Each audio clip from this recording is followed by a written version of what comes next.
और आप पर बाइबल पढ़ने की दया हो जाएगी, वो आपको ग्रेस देगा। अगर आपकी अपनी लाइफ में ये बेसिक जो स्टार्ट और एंड है, अगर ये सब चीजों का अगर आपने ये चीजें सही नहीं है, तो फिर आप बाकी चीज तो इसके बाहर की आती है। मैंने कहा केवल ये बेसिक जो नींव है एक मसीह जीवन की, अगर आप इसे सही रखें और अगर आप इन्हें सही ना करना चाहें और आप परमेश्वर को कहें प्रभु सब कुछ सही कर, तूने कहा था सब कुछ सही हो चुका है, कुछ भी तो नहीं हुआ सही। प्रभु कहता है मैंने एक शर्त भी रखी थी, क्या तूने सही करना शुरू किया?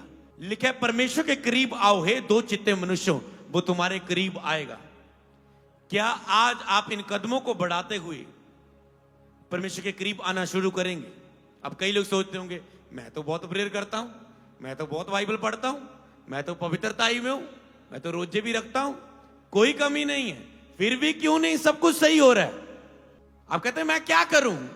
मैं कहता हूं कुछ नया करने की जरूरत नहीं, इन्हीं चीजों को बढ़ा दो, समय को बढ़ा दो, सब कुछ सही हो जाएगा। मैं आपको वर्ड दे चुका हूं, 1 घंटे की प्रार्थना से हल नहीं आ रहा है, 2 घंटे कर दो। हफ्ते में 2 उपवास रखते हो, 4 रख लो, हफ्ता पूरा रख लो। बाइबल 15 मिनट बस पढ़ के जॉब पर चले जाते हो, 1 घंटा पढ़ो। रात को आते हो 1 घंटा पढ़ो। वचनों को केवल पढ़ ही रहे हो, मानने लग जाओ।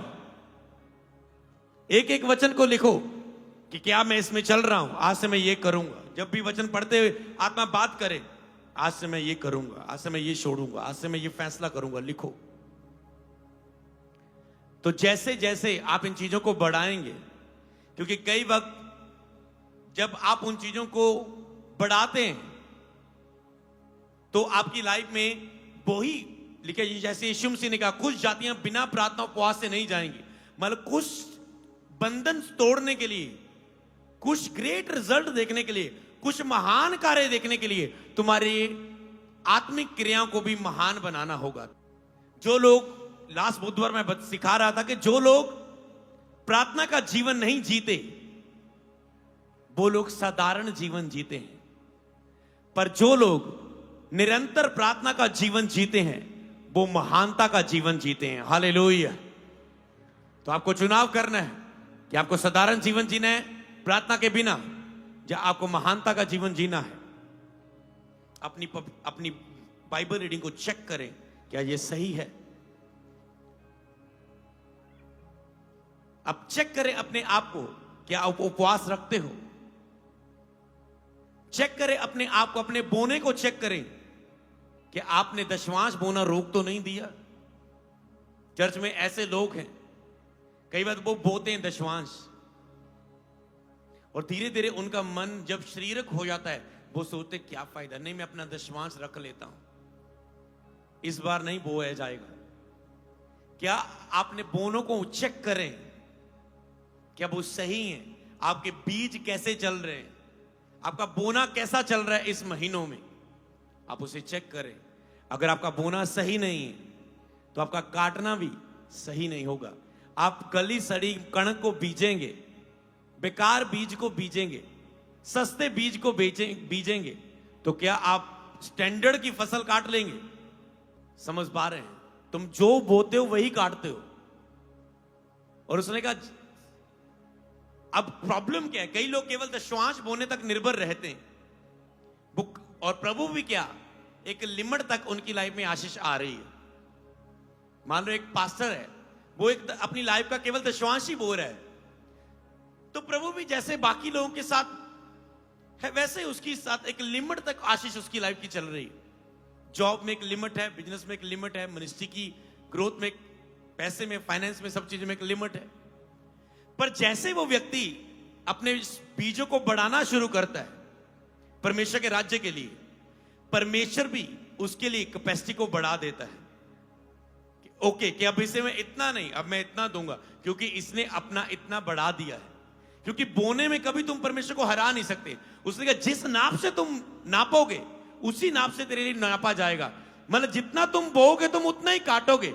इसका मतलब कई वक्त जब आप कम बोते हैं तो आप ठानते हैं कि मैं कम काटना चाहता हूं। आपको बोने पर बिलीव नहीं होता, और जो कुछ विश्वास से नहीं वो कार्य नहीं करता। जो भी व्यक्ति अधिक बोने का मतलब पता क्या है? जब भी कोई व्यक्ति अपने सीड को बढ़ाता है, चेक करके, ओ मेरा सीड कम हो गया, ओ काफी समय से मैं स्पेशल सीड नहीं निकाल रहा हूं। कई बार हम याद करते हैं इन चीजों को, हमें पता है सीक्रेट, हमें पता, ओ काफी समय से सेक्रेट स्पेशल सीड के नहीं हिले नहीं। अगर हिले नहीं बुद्धि से तो पता है ना, तो कहते प्रभु ग्रेस दे, आत्मा हिला हमें, कि हमें बल दे कि हम स्पेशल सीड बो सके, हम कुछ पावरफुल कर सके, हम कुछ बड़ा कर सके। और जैसे हम वो बड़ा करना के ठान लेते हैं, तो परमेश्वर कहता है जो थोड़ा बोएगा वो थोड़ा काटेगा, जो बहुत बोएगा वो बहुत काटेगा। इसका मतलब हम बहुत बोने पर हमने बिलीव कर लिया। बोया है, बोने का मतलब क्या है? बोने के कर्म को करने का मतलब हमने बहुत बोने पर बिलीव कर लिया है कि बहुत बोने से बहुत काटूंगा, फिर उसी के अनुसार आप काटने भी लग जाते हैं। फिर आपके परमेश्वर फाइनेंस में भी कहता है, आर्थिक जीवन में भी कहता है कि सब कुछ ठीक है। अगला हिस्सा है फेथ, विश्वास। आपका विश्वास कैसा है? कि आपका विश्वास ठीक ठाक है? लेकिन अपने आप को परखो, देखो कि तुम विश्वास में हो कि नहीं। बाइबल खुद कहती है जांचो, हर महीने जांचो अपने बीज को, अपनी प्रेयर लाइफ को, अपनी फास्टिंग को। जब भी महीना नया शुरू हो, इन चीजों को लिखना, पिछले महीने कैसे रही, मुझे इस महीने में क्या करना है, डिसीजन। आपकी प्रेयर पॉइंट अगर आप कर भी नहीं पा रहे, प्रार्थना तो कर सकते हैं, प्रभु मेरी प्रेयर 2 घंटे हो जाए जुलाई में, प्रभु जुलाई में एंटर होने वाले हैं, मेरी बाइबल रीडिंग 3 घंटे हो जाए, मैं प्रभु 21 फास्टिंग रखना चाहता हूं, मुझे ग्रेस दीजिए प्रभु, मैं प्रभु बोना चाहता हूं, मुझे ब्लेस करें, मुझे आशीष करें, मुझे ताकत दे बोने की। प्रार्थना तो कर सकते हैं। जैसे आप प्रार्थना करते हैं, प्रभु आप पर दया करता है, आपको ब्लेस करता है, और ये सारी आत्मिक क्रियाएं होने लग जाती। हालेलुया। समझ पा रहे हैं? तो विश्वास भी 3 विश्वास है, और भी बहुत परिभाषाएं हैं, पर मैं 3 की बात करूं। पहला विश्वास कि जब आपने यीशु मसीह को ग्रहण किया, आपने उसे माना कि यीशु ही प्रभु है, मैं पापी हूं, यीशु मसीह मुक्तिदाता मेरा परमेश्वर है, मैं यीशु को परमेश्वर करके मानता हूं, विश्वास करता हूं परमेश्वर है, और मैं विश्वास करता हूं यीशु ही प्रभु है, मैं ये विश्वास करता हूं, मैं उसके पीछे चलता हूं। ये विश्वास आपने मान लो कर लिया। फिर दूसरा विश्वास वो होता है जो प्राप्त करता है अपने जीवन में, जिस विश्वास को दिखाने से आपको गवाहियां मिलती है मसीह में आने के बाद। फाइनेंशियल टेस्टमनी, आशीष की गवाहियां, उपस्थिति की गवाहियां, आत्मिक भरपूरी की गवाहियां, आत्मिक वरदानों की गवाहियां, चंगाई की गवाहियां, ब्लेसिंग की गवाहियां, सब तरह की फिर आपको गवाहियां मिलनी, मतलब विश्वास से मिलना शुरू होता है। आपने विश्वास और परमेश्वर को तो पा लिया, परमेश्वर ये चाहता है कि आप उसी विश्वास से आप परमेश्वर से पाएं। तीसरा विश्वास ये है जो आपको अच्छा नहीं लगता कई वक्त, परमेश्वर से हमेशा पाना विश्वास नहीं है। जिस दिन आपको ना भी मिले, जिस समय में मान लो बहुत कुछ आपने 5-6 गवाहियां पाली, पर 2 काम आपके अभी तक नहीं हो रहे, उस समय अड़े और खड़े रहना, विश्वास में बने रहना, यह भी विश्वास है। और यहां मसीह कई बार पीछे हट जाते हैं। यह फेथ जब आप पार करते हैं, यह फेथ फिर जब आप पार करते हैं कि जब आपकी लाइफ में कुछ नहीं भी हो रहा है। मैं आपको राइट आंसर दूं। एक लास्ट बुधवार ऑफिस में एक व्यक्ति मुझसे मिला और उसने कहा, पास्टर मेरा काम नहीं बन रहा है, मेरा ये मसला हल नहीं हो रहा है, मेरा ये रास्ता खुल नहीं रहा, बहुत जगह बहुत बार ट्राई करके देख लिया, कुछ नहीं हो रहा है, कुछ नहीं हो रहा है। तो आत्मा से अंदर से निकला, मैंने कहा याद रख, ये 3 विश्वास की मैंने बोला उसे, तीसरे विश्वास में बोला, मैंने कहा लाइफ में, हर की लाइफ में ये समय आता है कि तीसरा विश्वास भी उसका परखा जाए लाइफ में, ताकि वो स्वर्ग जाने के योग्य हो। हालेलुया। जब आपकी लाइफ में कुछ ऐसा नजर आए तो आप याद रखना, मेरा तीसरा विश्वास परखा जा रहा है जो स्वर्ग लेके जाएगा मुझे। हालेलुया। जो जब कुछ ना होने के बावजूद भी आप कहते यीशु तू मेरा प्रभु है, तू मुझे दे, चाहे ना तू मेरा परमेश्वर है। अगर आपकी लाइफ में यह विश्वास परखा नहीं गया, पौलुस की लाइफ में भी एक कांटा चबोया गया कि प्रकाशनों से फूल ना जाए, मतलब यह विश्वास परखा गया। मूसा के प्रभु ने थतलानेपन को दूर नहीं कर दिया, किसी के गंजेपन को दूर नहीं कर दिया, जब पौलुस के कांटे को दूर नहीं कर दिया, प्रभु ने कहा मेरा अनुग्रह तेरे लिए काफी है। ये फेथ स्वर्ग की महिमा के लिए है। हालेलुया। समझ पा रहे हैं? आपका फेथ, जब आपको कुछ नहीं मिला फिर भी आप मसीह में अड़े और खड़े रहते, प्रभु के पीछे चलते रहते, चर्च आना नहीं छोड़ते, प्रेयर करना नहीं छोड़ते, पवित्रता से बाहर नहीं होते, निराश आके बाइबल पढ़ना नहीं छोड़ते, रोजे रखना नहीं छोड़ते, बोना अपना कम नहीं करते। आपको पता है ये मुझे बेसिक है, मुझे इसे कंटिन्यू रखना है। क्योंकि जब आपकी लाइफ में नहीं होता कुछ, आप कहते हैं क्या फायदा बोने का, क्या फायदा ऐसी पवित्रता का, क्या फायदा प्रार्थना करने का, क्या फायदा हुआ रोजे रखने का, मैं नहीं पढ़ूंगी आज के बाद बाइबल। और आप वहां हार जाते हैं। 5 साल मेरा यही विश्वास परखा गया मसीह में आने के बाद कि जब कुछ नहीं हो रहा था फिर भी मैं प्रभु में खड़ा था। फिर 5 साल के जब होना शुरू हुआ तो आज तक होता हुआ देख रहा हूं मैं। हालेलुया। रोज कुछ होता हुआ देख रहा हूं, रोज अपनी लाइफ में रोज कुछ हो रहा है, रोज सब कुछ सही होते हुए, रोज कुछ ना कुछ सही होते हुए देखता हूं जीवन में। हालेलुया। समझ पाए आप इन चीजों को? तो आपकी लाइफ में इन चीजों को सही करना, अपनी प्रेयर, बाइबल रीडिंग, पवित्रता, वचन को, अपने बोने को, अपने विश्वास को आपको सही करना है। अगर आप इस विश्वास में चल रहे हैं, कुछ हिस्सा नहीं काम कर रहे, खड़े रहो।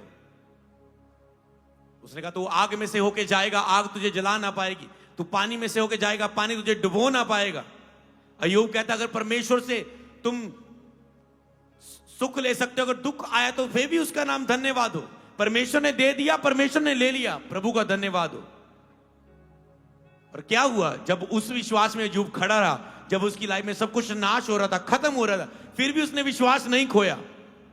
अरे उस तीसरे विश्वास के बाद अय्यूब को क्या मिला? वो मिला जो उसकी सोच से बढ़कर था, उसकी उम्मीद से ज्यादा था, उसे दुगना मिला। हालेलुया।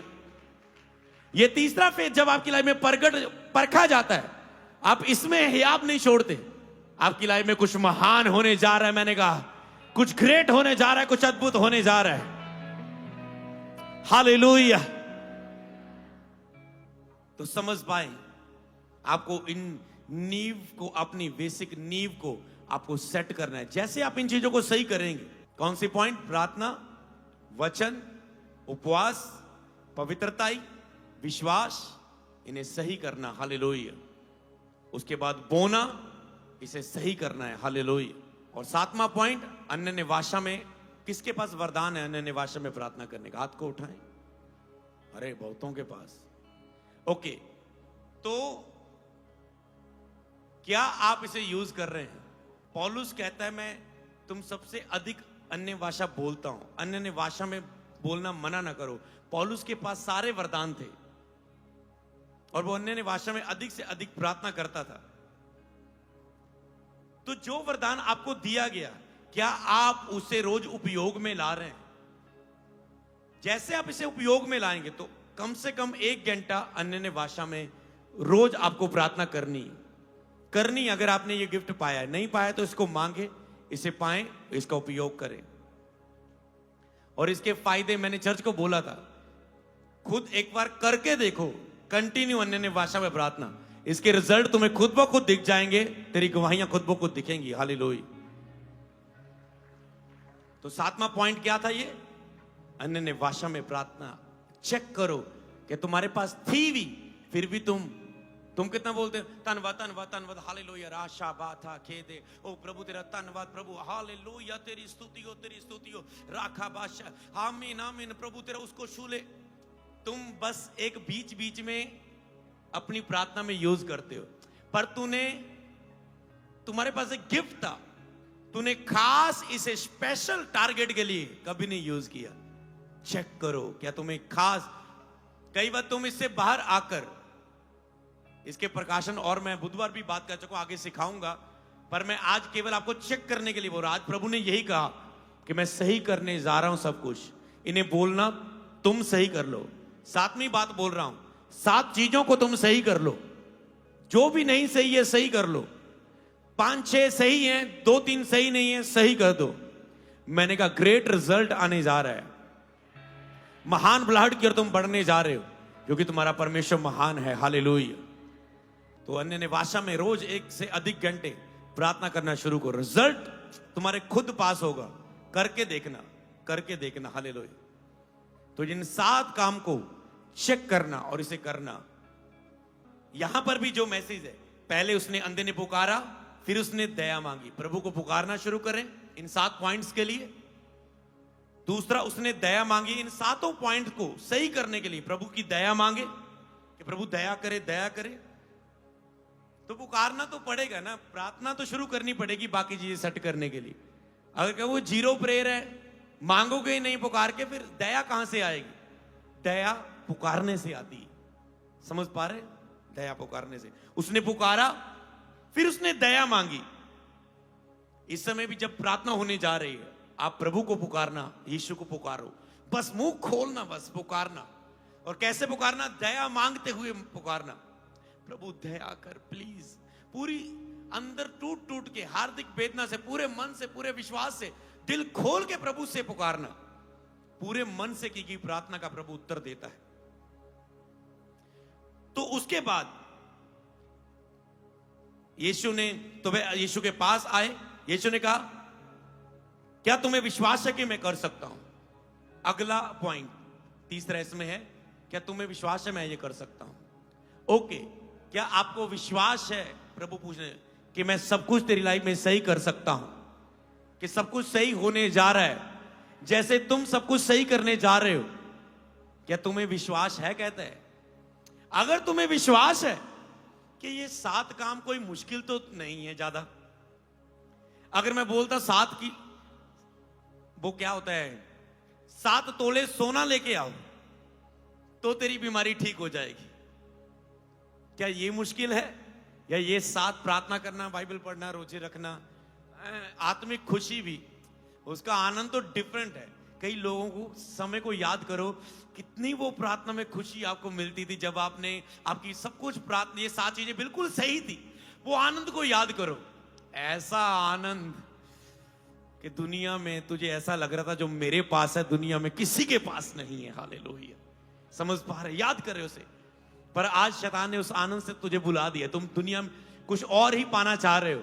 तुम उस उपस्थिति को नहीं पाना चाहते हो जो इन 7 आत्मिक क्रियाओं में सेट करके चलने से तुझे मिलती है, तेरे साथ बनी रहती है। तुम उस अनुभव को नहीं पाना चाहते। तो इसीलिए आपको इस कार्य को करना है, आपको बिलीव करना है, विश्वास करना है कि परमेश्वर ऐसा करेगा जब मैं ये इस कार्य को करूंगा। नमान कोढ़ी आया राजा के, प्रभु के नबी के पास। वो कहता कि उसने कहा चल तू जाके नदी में, घर के अंदर ही कहता है, नदी में जाके 7 डुबकी मार, तेरा कोढ़ चला जाएगा। वो कहता है मेरे नगर में नदी नहीं है, ये क्या बात हुई? मैं सोचता था प्रभु का दास डोर खोलेगा, मेरे लिए सिर पर हाथ रख के प्रार्थना करेगा, हाँ मैं उसे बहुत सोना चांदी दूंगा उपहार में अगर मैं ठीक हो गया। आज तो नहीं थे, किसी ने बताया था, कोई वहां चल के देख ले एक बार। किसी विश्वासी ने बताया सुसमाचार, पर कहता मैं तो इतना, ये क्या हुई बात? तो उसके साथ वाले व्यक्ति ने बताया, अरे राजा क्या मुश्किल है, 7 डुबकियां तो मारनी, अगर तो मुझे बोलता ये सोना तेरा कम है, जाकर और लेकर आ, तो वो भी करता। तो बाबर इतने साल, इतने घंटे की, इतने दिनों की यात्रा करता, फिर लेके आता। तुझे प्रभु के दास का जो वचन है उस पर बिलीव कर ले, क्या मुश्किल है? उसने कहा बात तो सही है यार, पहले कर तो लूं। क्योंकि दुखी था ना, दुखी बंदा, बीमार बंदे के अंदर से बहुत कुछ निकलता है। उसने जैसे 7 डुबकियां मारी, उसे 6 मारी, 7वीं लास्ट रह गई। कहता है जैसे 7वीं मारी, उसका कोढ़ बिल्कुल गायब हो गया, बच्चे की तरह त्वचा साफ होगी, सुंदर हो गई। इसी तरह जैसे आज प्रभु के दास के द्वारा आज आपको वचन मिला है, जो विश्वास से मानकर इन 7 आत्मिक क्रियाओं को सेट करना शुरू करेगा, प्रार्थना, वचन, उपवास, पवित्रता, विश्वास, बीज बोना, अन्य ने भाषा में प्रार्थना, जो विश्वास से इन 7 आत्मिक क्रियाओं को सही कर लेगा। अगर मात्रा इनकी कम है तो बढ़ा देगा। समझ पा रहे हैं? दोनों चीजों को याद रखना। मात्रा कम है मतलब समय कम है, उसकी बढ़ा देना। तो मैंने कहा आपको ये बिलीव भी करना है कि सब कुछ मेरी लाइफ में सही होना होगा, क्योंकि प्रभु के दास ने अन्य ने भाषा में आत्मा में होकर पहला वचन यही दिया था कि सब कुछ सही हो चुका है, सब कुछ गुड है, सब कुछ ठीक है। हालेलुया। क्या तुम्हें विश्वास है? तब उसने कहा हाँ प्रभु मैं विश्वास करता हूं। तब यीशु ने उसकी आंखों को छुआ।